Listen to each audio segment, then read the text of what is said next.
I clean the floors of a world I'm not meant to be a part of. I live in a small, two-bedroom apartment with my cat, Mittens, and I spend my days pushing a mop and bucket through the gleaming hallways of a downtown high-rise. My life isn't glamorous, but it's mine, and I've always been proud of the sacrifices I made to get here.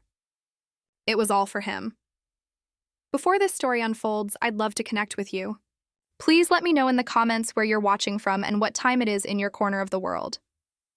It's amazing to see how far these stories can travel. I was 14 when my parents passed away in a car accident.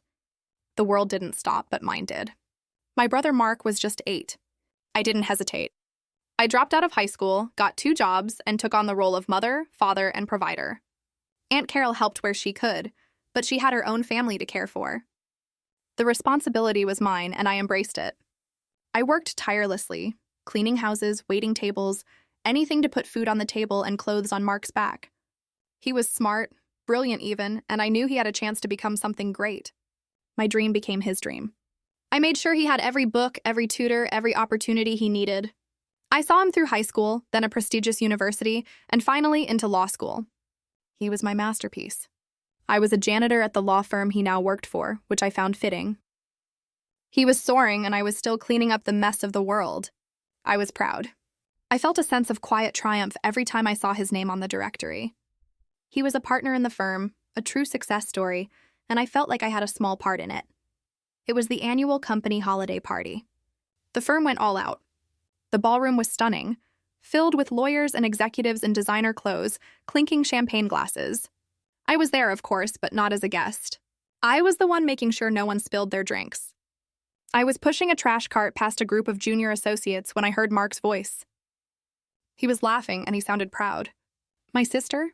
Oh, she's a janitor here. It's a great little gig for her. Helps her stay busy. A woman laughed, a high, tinkling sound. A janitor? I thought you said you raised her. Mark's tone shifted, became a little more serious. No, she raised me.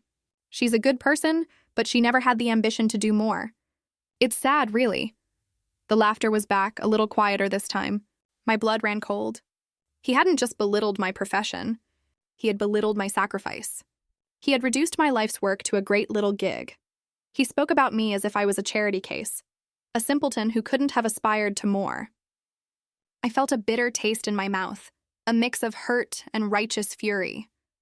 I pushed my cart away, my hands shaking. I didn't see him for the rest of the night. That night, I went home and cried. I cried for the teenager who gave up her future, for the years of scrubbing floors and taking secondhand clothes, for the brother I thought I had. The next morning, I couldn't face him. I called in sick. I spent the day replaying his words, his dismissive tone. It wasn't just a slip of the tongue. It was how he truly saw me. I decided I needed to get my mind off it. I went to the law firm to finish some paperwork.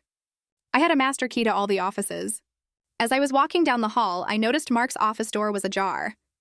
I pushed it open to tidy up and noticed a file folder with his name on it. It had been left on his desk.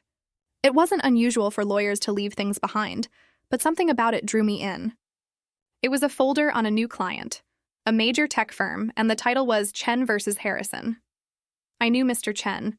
He was a regular in the building, a big deal. The case seemed to involve a patent dispute. As I was about to close the folder, a piece of paper fell out. It was a receipt for a large amount of cash. The address on the receipt was a small private offshore bank, and the name on the receipt was Mark's.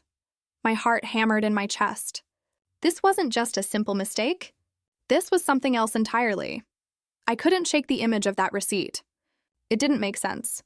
Why would a successful lawyer need a large amount of cash from an offshore bank? The next day, I went back to work, but with a new purpose. My cleaning route took me through the entire building, including all the partners' offices. I started paying attention not just to the dirt, but to the details. I saw Mark making a discreet phone call in the hallway, his voice low. I saw him meeting with a rival lawyer in a coffee shop, both of them huddled over a tablet. My janitorial cart became my secret weapon. I was a ghost, invisible to everyone. Over the next few weeks, I pieced together a puzzle.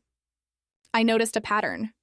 Every time Mark got a new client, there was a transaction to that same offshore bank. I also found something else in the recycling bins, shredded documents. I carefully collected them, took them home, and spent my evenings taping them back together. It was a painstaking, frustrating process, but what I found was shocking. I found scraps of documents detailing a scheme to funnel money from clients to Mark's personal accounts. It was an elaborate web of fraud, and it all traced back to him. The receipt was just the tip of the iceberg. He wasn't just belittling me. He was a thief, a con artist, and a liar. And the target of his biggest scheme was none other than Mr. Chen, a man I had a simple, friendly relationship with. He'd always been kind to me, a simple nod or a, "Good morning, Liam." Now I had to decide what to do. My anger at Mark's betrayal transformed into a cold, calculated resolve. My masterstroke wouldn't be a dramatic confrontation. It would be a quiet, meticulous takedown. My janitor's cart, my uniform, my invisibility, these were my tools. First, I needed to get proof. I couldn't just tell someone. I needed to show them. I started using my breaks to make copies of the documents I'd reassembled. I kept them hidden in my apartment, in a locked box under my bed. I also started taking pictures of the documents on his desk with my phone. The phone was old, the quality wasn't great, but it was enough to show the evidence. I created a file, a digital dossier of Mark's crimes. I also decided I needed an ally, someone who would believe me. I thought of Aunt Carol, but I didn't want to get her involved. She was too kind, too fragile. Then I thought of Mr. Chen. He was a victim in all of this, and he was the one with the power to do something. It was a risk, a huge risk. I could be fired. I could lose everything. But what was everything without my pride? I decided to leave a discreet note for Mr. Chen, a single line on a small piece of paper that I'd place on his desk when his secretary was away. The note simply said, "Your trust is misplaced. Check your lawyer's accounts." A friend. The note worked. The next day, Mr. Chen arrived at the office, his face grim. I saw him go to his office, and soon after, he called Mark in. I stood outside the door, my heart pounding in my chest. I couldn't hear what was being said, but I could hear the rising tension in their voices. Suddenly, Mark's voice rose. "Who told you this? Who fed you this nonsense?" Mr. Chen's voice was low, but I could hear the steel in it. The note was anonymous, but the information was specific enough to warrant an investigation. And the investigation has revealed some very troubling things, Mark. A few minutes later, the door opened and Mr. Chen walked out, his face a mask of disappointment. He nodded to me, a flicker of something in his eyes. Mark came out behind him, his face a mix of rage and panic. He looked at me, a sudden look of dawning horror. He saw me, truly saw me for the first time in years. "You," he hissed. "You did this. You're a janitor. What do you know about anything?" I looked him straight in the eye. "I know enough to clean up a mess, Mark, and you, my dear brother, are a very, very big mess." Mark was disbarred and charged with multiple counts of fraud. The law firm fired him, and his reputation was in tatters. He called me, begging me to help, to retract my statement, but I hung up every time.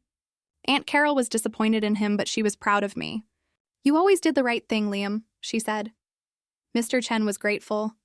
He offered me a job, not as a janitor, but as a project manager, a position that required a strong sense of detail and organization. "You have an eye for things others miss, Liam," he said. I accepted. I moved into a nicer apartment, a place with a view of the city. I looked out the window one day and saw the building where I used to work. I wasn't cleaning its floors anymore. I was now on the other side of the glass, a part of the world I'd always been excluded from. I finally felt a sense of peace. My brother's betrayal had been a bitter pill to swallow, but it had also been the catalyst for my own rise. I had given up my life for him, but in the end, I had gained my life back. And this time, I was going to live it for myself.